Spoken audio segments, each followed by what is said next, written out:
Happy Halloween, no tricks, all treats. From Ball State Sports with Inside The Chirp, I'm Xander Woods. We have Annika Planesic from tennis, plus our very own LJ Shreve and basketball big man Ben Hendricks coming up. But first, here's some headlines you do not want to miss.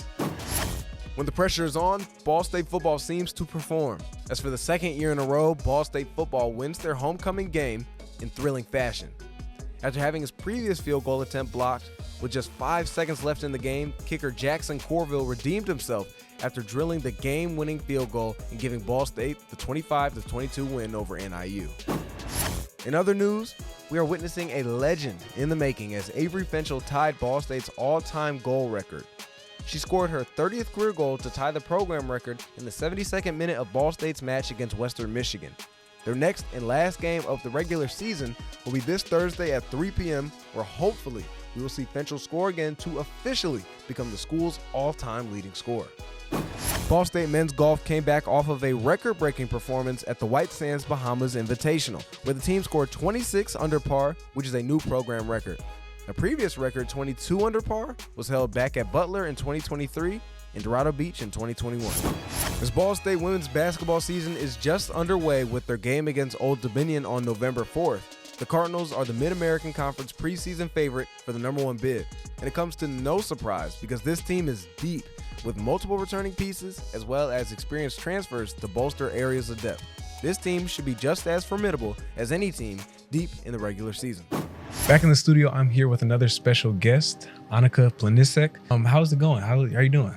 Good, I'm doing great. Thank you. Glad to be back. Yeah, for sure. And I know we chatted a little bit briefly, and we were actually talking about what you did this summer. So what did you do this summer, if you don't mind telling the audience? Yes, so I worked most of the time. I worked with the kids camp, so kids from 6 to 10. It wasn't tennis camp, but I just watched over kids from 7 to 2 when the parents were at work. So that was really fun. I got to hang out with kids, so that was really enjoying. But you said you actually went back home. Yes. So you're from Slovenia, correct? Yes. Okay. And I don't want to touch on it too much, but I did want to ask you almost that transition from playing in Slovenia almost your whole life to playing in the United States. What are some of the differences in playing tennis over there as opposed to playing in the United States? So when I was at home and played tennis, it was more individual. Here is more like team. So like team spirit, like everything we do as a team. We played tournament together. We practiced together, but at home it was different people just playing by ourselves. So coming here, I needed to be like less selfish kinda, because I had to think about my team. Whenever I went on the court, I didn't just play for myself, but I played for the team and I played for the school. So that was like the biggest thing, like trying to realize that. So what in your game in particular did you work on and you want to see some growth coming into this next weekend's tournament? Yeah, so I'm an aggressive player, so I want to get the ball very quick. I want to control the points, which I kind of like lacked at the tournament because it was the first time like I needed to get the feel for the balls. Right. So now going to IU, like that's my goal, like trying to go do what I do best. Okay. Yeah. And transitioning towards the team. So where do we see this team kind of headed towards for next week's tournament? Yeah, I mean, we are a really close team. I think we're really close on the court and outside the court, which shows a lot when we like practice, when we play tournaments. And you can see that we are close, that we got each other's back all the time. So I think just going into the tournaments, we are dangerous. Like we are a really dangerous team to play against. So I mean, we're just getting better. We're just getting started, and we're gonna like go out there and show what we can do. Thank you so much, Annika. Thank you. I really appreciate you for your time. Thank you. Now for our new segment on Inside The Chirp, we'll be tossing to What's Chirpin', which takes a dive into what social media is saying about your Cardinals. First things first, we go to this 52-yard bomb from Jackson Corville straight down the middle and splits the uprights to call game for the Cards on homecoming.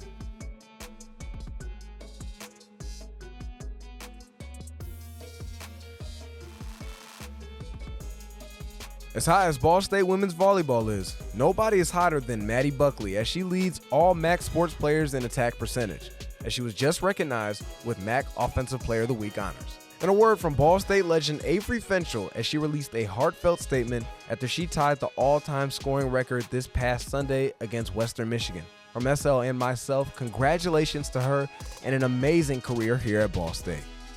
Now let's check out Iron Sharpens Iron, a Ball State SportsLink follow doc covering the Ball State men's and women's golf team.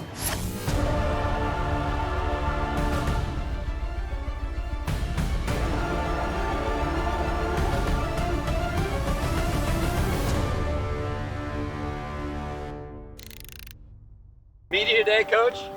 Every day is media day for us now. I was just gonna say that. Yeah. I'm excited for Monday. Yeah. Tournament day.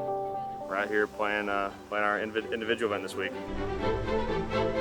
Playing a practice round for my first ever collegiate event. I'm really looking forward to seeing the guys compete today. I'm ready to play some golf.